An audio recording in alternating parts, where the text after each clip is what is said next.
Welcome to Every Child Belongs. I'm Kim Botto, an adoptive mom, grandma, an advocate for kids and teens with disabilities, as well as a longtime leader of kids and student ministries. In this show, we explore how we can create spaces where every child feels heard and valued, whether neurodivergent, differently abled, or they've experienced trauma. Every child belongs. We'll hear from educators, parents, professionals, and more, finding practical ideas that help build a compassionate and supportive world for every child. Let's get started. This is a very special episode with my pal and producer of Every Child Belongs, Dave Little. Actually, Dave? Yeah. Every Child Belongs is your brainchild. You're the one who said to do it. So not only are you the producer, so would that make you like the founder? I think I encouraged you. You're the founder. I encouraged you and you took it from there. Okay. I did nothing but beyond encouragement. Yeah, you did way more than encouragement. But anyway, so Dave's on today because I get a bazillion questions. And so this time we're going to talk about some very specific questions that I've received, because what I have found is often the specific questions lead to answers that actually have broad application. Yeah, it's great. And we do have a lot of questions, so we're going to get into it right away. First question, though, is my question, Kim. How's the book sales? How's the book tour? How's the book conversations? I know you love talking about semi-promotion. You love this part of it, so I thought we'd just rip the Band-Aid off. So I'm getting better. Like when I go speak, I actually will tell people I have a book for sale. I went to a conference and I had, 150 people or something in a room. And I didn't even tell them that I had a book. Another place, like at the end, literally, it's like, thank you so much for coming in. I put a slide up and I have a book for sale and I'm downstairs and you can get it from me. Okay, goodbye. Thank you. Did you run out of the room? No, so I'm trying to figure, I'm getting better. Because the thing about it is, I believe in the content of the book, and people are telling me that it's changing the way they approach kids. It's giving me specific examples of a kid that they would have responded in a way that wasn't helpful. And after reading the book, they responded in a much different way. Parents are telling me stories of having, this language to now talk to leaders at their church or their teachers. So I believe in the book, and what I have to do is I have to be better about expressing that when I'm in front of people. But yeah, it's been fun. Yeah, 7% of the books have been sold outside of the United States, which I think that's kind of cool. That is pretty cool. One, since the last Mailbag episode, my copy arrived from Amazon, so I got to give it a read. And I will say, making a thing and promoting and selling a thing or talking about a thing are very different skills. I am glad, Kim, that you are good at making the thing. The book is great. Well, thank you, Dave. I appreciate that. You're good at making things too. But I do appreciate there have been so many people that have posted pictures of them reading it, or, they'll highlight something and put a picture of it. So that is so helpful in getting the word out. So thank you. Thank you, people. Just to talk about it for like 10 seconds longer, Kim, where would they go if they don't have this book? Dave, they would go to Amazon.com. They would go there. And at KimBotto.com, we're doing bulk discounts too. So if you're ordering for, which a lot of people are doing, like ordering for their team, okay, you can do that there. But most people, you can go to Amazon, you can get it on Kindle, you can get it in paperback. How do you spell that website address? Just Kim Botto, KIMBOTTO.com. Okay, great. That's perfect. Well, we will move on to the next section of the podcast. Kim, the toughest part is over now. Yes, thank you. So our first question is from a parent, and the question is, my autistic teenage daughter finds church overstimulating and overwhelming. We are having a hard time navigating when to push and when to just let go and let her experience God at home. She goes with us willingly most Sundays, but occasionally can't handle it. Do other parents struggle with this? Yeah, I got this message from a mom, and so we had a really long conversation, and I try to do what I say in the book. Be curious. So I asked her questions. And bottom line is so many people at her church are giving her a hard time for not bringing her kid to youth group every week. Mm. And she feels like she's somehow not doing a good job as a parent because of that. But as we talked more, her daughter loves the Lord. I mean, they talk about Jesus at home. Her mother is discipling, her parents are discipling her. And it is a message for our student ministry people. If you are listening, louder, brighter, wilder is not the best environment for everybody. And I have talked to more parents whose kids simply cannot handle student ministry because of the people. Now, that we can still have tons of fun. We can still have loud noise. We have to keep in mind that there'll be some students that will come who simply cannot tolerate that. Their senses can't tolerate that. So we need to have quiet spaces for them. We have to have some different kind of activities. But for that mom, we ended where she's like, "Oh, wow!" Like she's like, "Oh, I am doing a good job, aren't I?" I'm like, "Yeah, you are." So do you, from your experience, do you see other, like, is this a common struggle then? So common, so common. Because all we know is our experience. So somebody who has a teenager who's had a great experience in youth group or student ministry, they think that that's then a great experience for all. So let's all just be curious and not judgmental, because then you know what maybe we could do? Even though we have a neurotypical kid, maybe we could help this mom advocate for some spaces within student ministry that kids with sensory differences could also find their place and participate. So the next question is from another parent. My child constantly hangs from the mantle every time he passes it and jumps off the back of the couch. How do I make him stop? Yeah, so a kid, when they're, their behavior, they're communicating a need to us. So that child is communicating a need to his mom. And so we talked about, where can he hang from stuff in the house? There isn't any place he can hang. Where are places that he can jump from? There really aren't any places. So we talked about getting, the bar that you can hang across the door.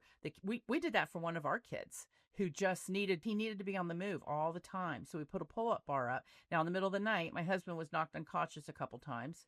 Not really, but he got a really nice bump on his head. But I think that's just a great example of, we don't want him jumping off the back of the couch, or in my house, they actually did. But if that's not something we want done in our house, we need to figure out what is the need that kid is expressing. And especially kids who are neurodivergent, they often have that need to just move their body and have that like deep pressure, when you jump and get a little trampoline, put a mattress in the floor of the basement and let them jump off the couch in the basement onto that. There's all kinds of different things. So it's not about, if we identify behavior that we don't want them to have, it's identifying what the need is and then giving them another way to meet that need. You're not necessarily going to make him stop something. You're just going to give him an option so he can do it in a safer way or a better way, or more of an option that works with everybody else. Right. Yeah. I'm not advocating for hanging off the mantles or jumping off the back of the couch, even though we're pretty loose around here. However, if it's a behavior that you do not want in your home, identify what the need is. If they're continually doing it, because she said every time I walked by the mantle, he would hang from it. So if they're continually doing it, help them find another way to fill that need. Great. So our next question is from a church leader. And the question is, I have a child who is nonverbal and I am his buddy. I want to make sure he knows he is loved by me. How do I know if I'm connecting with him?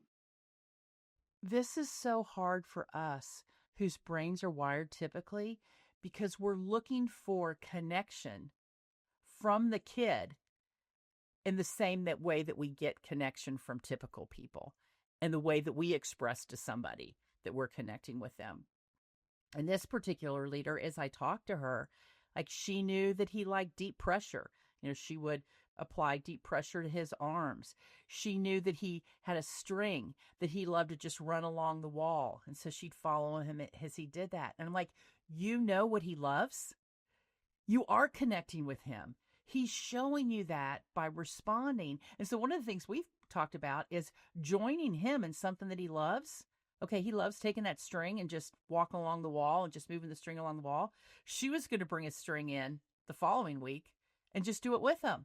And that's one of the things we miss out so often is Just do what they're doing. Let the kid model to us the activity they enjoy. And join them, whether it be lining up matchbox cars by color or running a string along a wall. We have another question from a church leader. We have a teenager who is disabled and his developmental age is more like a preschooler. The student ministry wants him to be with the preschoolers. That feels weird to have a teen with the preschoolers. Church leader, I agree with you. I think that feels weird too. Even people who have developmental delays want to be with their peers. So instead of continuing to put them in, sitting on the floor with preschoolers, look for ways to include him in activities with his peers. It might be different. He might be more of a spectator than an active participant. But even as a spectator, he can be cheering people on. He can be, he can still be a part of the group. So Kim, another church leader, their question is, I have some leaders who understand that a child who is neurodivergent may need extra accommodations or flexibility, but other leaders think they need to comply like the other kids. It's confusing for the kids. Yeah, that is confusing because you're getting different messages from different leaders. We need to have unity in leadership. So what that means is the leaders within the room need to meet and discuss what expectations are. And it might not be expectations for the whole room. There might be general classroom expectations. And then for kids who are neurodivergent or who have differences, then maybe we have different expectations for them. And that's okay to have different expectations for different kids based on what their needs are. But what we can't have is different leaders with different rules all the time. That's confusing for everybody. So that's a great opportunity to bring your leaders together and talk about what are our expectations in the room. And actually in the book, there's a whole section on what's the goal and creating scripts. And those are just quick things that you can use to ground everybody in the room as far as, hey, these are the expectations and this is the way we're going to treat each other. Consistency is key, huh? It is, Dave. That most humans like that, not even just kids. Yeah, and it's interesting.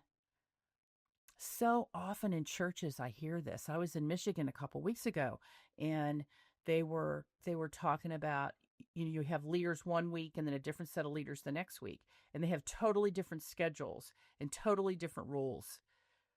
Well, kids are going to have really hard time meeting expectations if the rules change from week to week. So we have to meet as a team and figure out in this space, what do we expect? And then come up with short phrases to communicate that. Some of my by the way, this is from a church leader. We have one kid who is constantly disruptive in large group to the point the large group leader spends most of their time correcting that child, which isn't fair to the other kids. Should we just call the parents? No, don't call the parents. Empower the other leaders in the room to work with that child. The person with the mic should not be the one correcting the kid, because what that is, that could very easily be public shame, calling a kid out. Instead, especially if this kid is always doing it, I know when I'm in rooms, there are certain kids that we know we need to be within arm's length. I mean, you get to know the kids. They need a little extra help and support. So set somebody nearby them. If you're the large group leader that's always doing it, work on some hand signals with the people in your room. Like you can point to a certain area, go, oh, I need a little help over there. But let's not, unless someone is like their safety is really at risk, we don't want to be calling out kids from stage. It's not helpful. It's much better done in a one-on-one setting where then you can talk about it more as far as what could I do differently, maybe even practice. When I see constantly disruptive, my experience has been we all define disruptive differently. Is that fair? Oh, there's so many times where I'll go into a room and leaders will be talking about a kid who's disruptive, but I look around and none of the kids are bothered at all. So I think a great first question is when we say that they're disruptive, look around. If the kids aren't disruptive, if other kids aren't disrupted, then as adults, we can just let that go. And if the kid is constantly disruptive, there's a need. There's something going on. So let's put somebody by that child and let's figure out what they need. Maybe they need a dry erase board so they can draw the story. Maybe they need a fidget. Maybe they don't do well sitting in a big group of kids. Maybe they need to sit in the back. All kinds of options. Yeah, we always had the expectation in preschool was there was always going to be some level of murmur when you're talking to the 3 and 4 year olds, because if you mention, let's say there's a story that you're telling that involves a dog, well, some of the kids are going to tell the kid right next to them that, oh, I've got a dog. My dog's name is yada yada yada. So it's just part of that age, and so it's almost like a baked in expectation that there is going to be a level of murmur, or there might be different things for different age groups, but everybody's a little different. I love that, Dave, though, because what you're doing is you're setting realistic expectations. And if you have 40 preschoolers sitting on the floor, to expect and then try to maintain complete silence at all times, that is all you will be doing, is telling people to quit talking. I love that. Expect a murmur. I'm writing that down. A reasonable murmur. Maybe and murmur is just a fun word too. Right. Murmur's a fun word to use. Next question is, we have an autistic child that always wants to read a book during small group. How do we get him to participate? This was from a virtual training that I did. It ended up being such a good conversation because we started talking about people who are autistic. What are some of the struggles that they have? And some of the struggles they have is, interpersonal communication. They often feel uncomfortable. I have several friends who are autistic who they would much rather communicate with me via text than face to face. So as we started talking about some of the, the ways an autistic kid might be wired, then on their own, the leaders are saying, oh, maybe the book is like his safety net, because he only does it in small group. Small groups, when you're then sitting there in this small little group and you're supposed to be talking with each other. And so what they came up with is they were going to let him continue to read his book because the goal is for him to feel safe, to feel comfortable. And maybe the book is what enabled him to feel safe and comfortable. And then they were going to try to do baby steps to get him to participate in small group. For example, they give him a heads up on what the icebreaker question is and say, hey, at the very beginning, we're going to talk about this. Could you share your favorite ice cream and listen to your friend's favorite ice cream? And then if you want to, you can go back to reading your book. So what some kids would consider interaction, this child may see as confrontation or just stress. I don't even know if it's confrontation, but just uncomfortable. Okay. Social, having to look somebody in the eye and respond to questions, especially because, a lot of times autistics can't pick up on nonverbal communication, which so much of our communication is nonverbal. So it just makes one-on-one communication with people, it sometimes makes it difficult. So if that book helps him stay in there and feel comfortable, then let's do it. So I think a great question for us to ask when we come upon something like that is, what's the goal? Because they really had in their head, the goal was to get them to get this kid to quit reading a book. I think it was a middle schooler. And actually that wasn't the goal. The goal was for him to feel safe, to make new friends. And he could do that because there were times during the service where he did participate. Oh, good. So they're figuring that out then? Yeah. Yep. Another church leader. Some of my volunteers are very old school and believe kids should be able to meet their expectations. How do I get them on board with helping kids? I love this question because there's so much research out there that helps us understand kids better. For example, research around how trauma affects a kid's brain, and they'll be in survival mode. So if your volunteers are working with kids who have been adopted, or foster kids, or kids who have had hard stuff going on in their family, divorce or a death of a family member. Helping the volunteers see the science. I mean, this isn't just Kim Botto's opinion saying, give this kid grace. Science shows us that events like this can affect a kid's behavior. Also, kids who are neurodivergent, some of the expectations we have for them, they simply might not be able to do because of sensory differences or a variety of reasons. So I'd love to share science and statistics with volunteers to help build empathy for kids. Because if these volunteers, if they've been around for a really long time, years ago, we didn't have that information. So maybe they don't have it. So this is an opportunity for us to raise awareness. Is it one of those things where these volunteers may have grown up in a certain way at a certain time? For sure. And so there's more information, there's different strategies, and it's just strengthening different muscles. Yeah. And just opening our minds to different ways of looking things. Because, older people, which I guess I'm an older person, I wasn't raised this way, but some of them are, they were raised, you do what I say you're to do right now, period.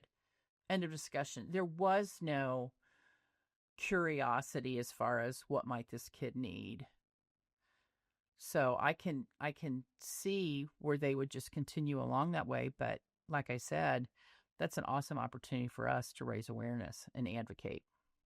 If you're feeling inspired by today's episode, take the next step with my book, Boundless Hope. It's your go-to guide for practical strategies, encouragement, and wisdom to support kids who are not neurotypical. Get your copy now at kimbotto.com or Amazon and start making an impact today.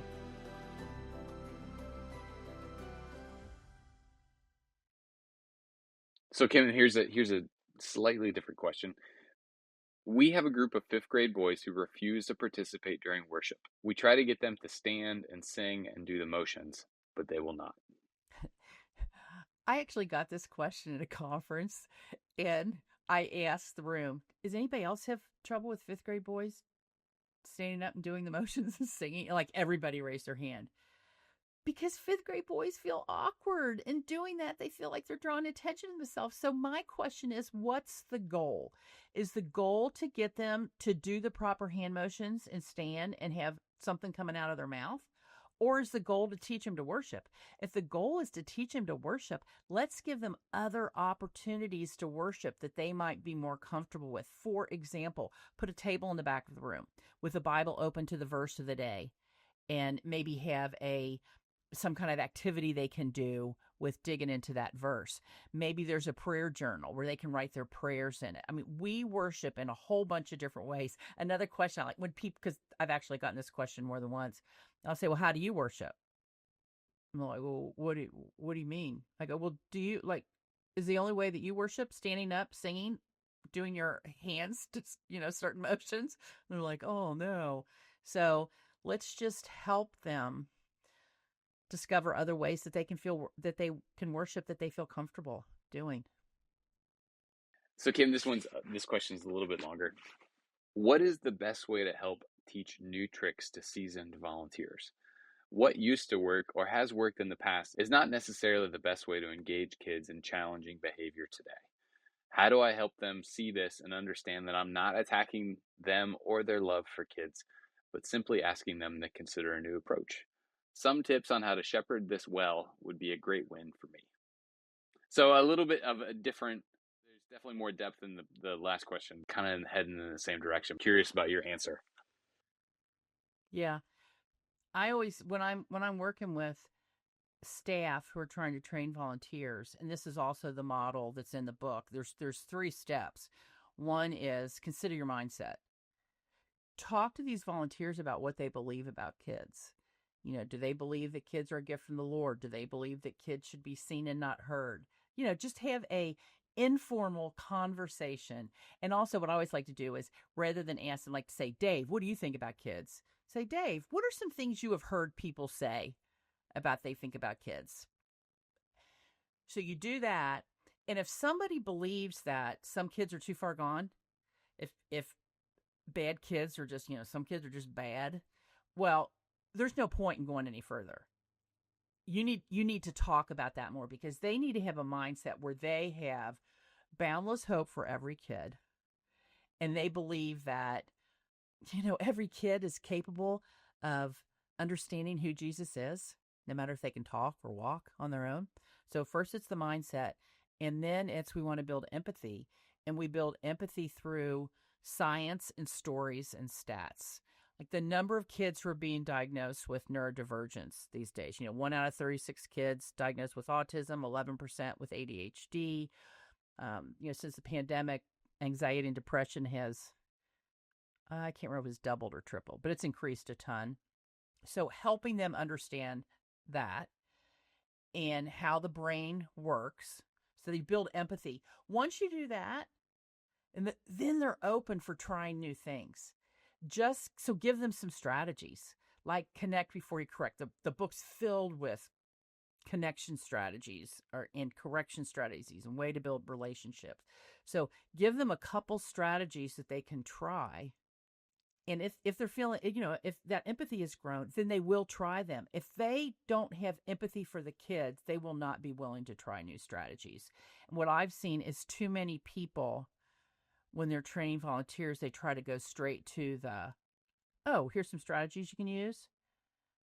But if they think, some kids are just bad, they're just bad. And I'm saying, I would never say that. But if they're saying that, well, there's no point in teaching them new strategies. I've been in those conversations where you're trying to kindly and lovingly have a conversation about changing behavior, and that behavior has been decades in the making in some situations. Right. And that takes time. Are you talking about the behavior of the volunteer or the behavior of the kid? Behavior of the volunteer. Yeah. Or the expectations of the volunteer. Not even the behavior, but just the expectations. Yeah, but I have seen so many success stories. I remember we had a new teacher who came in and wanted to teach us about behavior management, which I don't like that word. We can't manage anybody's behavior other than our own. So when they talk about behavior management, I'm like, well, yeah, let's talk about managing our own. But this teacher came in wanting to teach about behavior management. But as they were being trained as a volunteer in Kids Club, they learned about the effect of trauma on the brain. They learned about the effect of, kids whose brains are rewired differently. And that changed the way that volunteer interacted, not just in Kids Club, but I met with him just a couple weeks ago. It's changed the way he interacts with kids in his classroom. So it can change. Oh, yeah. As long as we have a growth mindset. Now, if we're set, that's hard. Oh, I completely agree that change is possible, and we've both seen change. It's just the variable is time.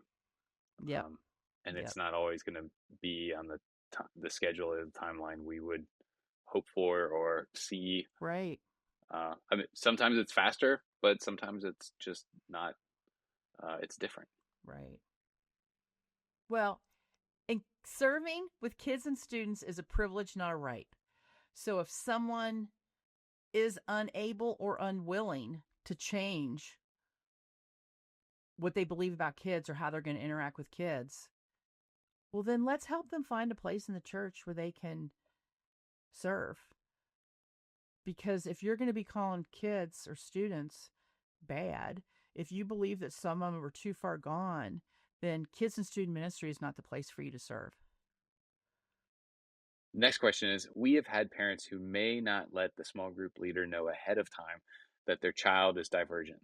Are there any tips for leaders to recognize certain behaviors and adjust their discussion/activity to include every kid? Well, I think we always need to be on the lookout for what adjustments a kid might have. But I want to go back to the part as far as a parent not revealing. Some parents don't reveal because they've revealed before and they get a not great response, or they're told, we can't accommodate your kid. So let's have grace with that parent. And the parent might not know. We think something's obvious, but maybe the child hasn't been diagnosed with anything. We don't necessarily know that. That happens a lot where parents will drop a kid off and there's some behavior stuff going on and they don't share it, and they just don't want people to think negatively of their kid, or they don't want their kid to be kicked out before they even arrive. So I say assume that every kid has a story, assume that every kid has unique needs, and work to meet those. And then when the parent comes back, talk to them. What's your kid love? And what do you find if they're being particularly energetic and having difficulty focusing on a task? What do you find works well? Be curious, not judgmental. That's good. Ted Lasso. I feel like I've heard that somewhere. Ted Lasso, Walt Whitman. Yeah. I love that. Here's another one I can't wait to hear the answer to. It's a great question, Kim. We have a kid who always wants more attention. The volunteers have decided their strategy is to ignore it, but I feel like this is not the right approach.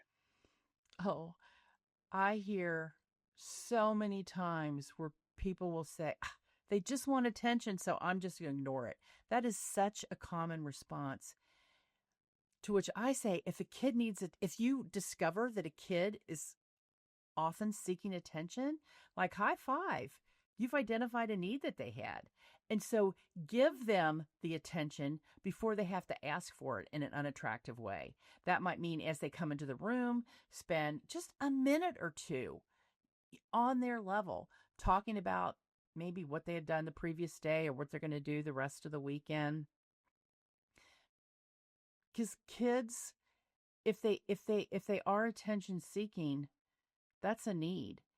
And actually, that's a pretty easy need to fill.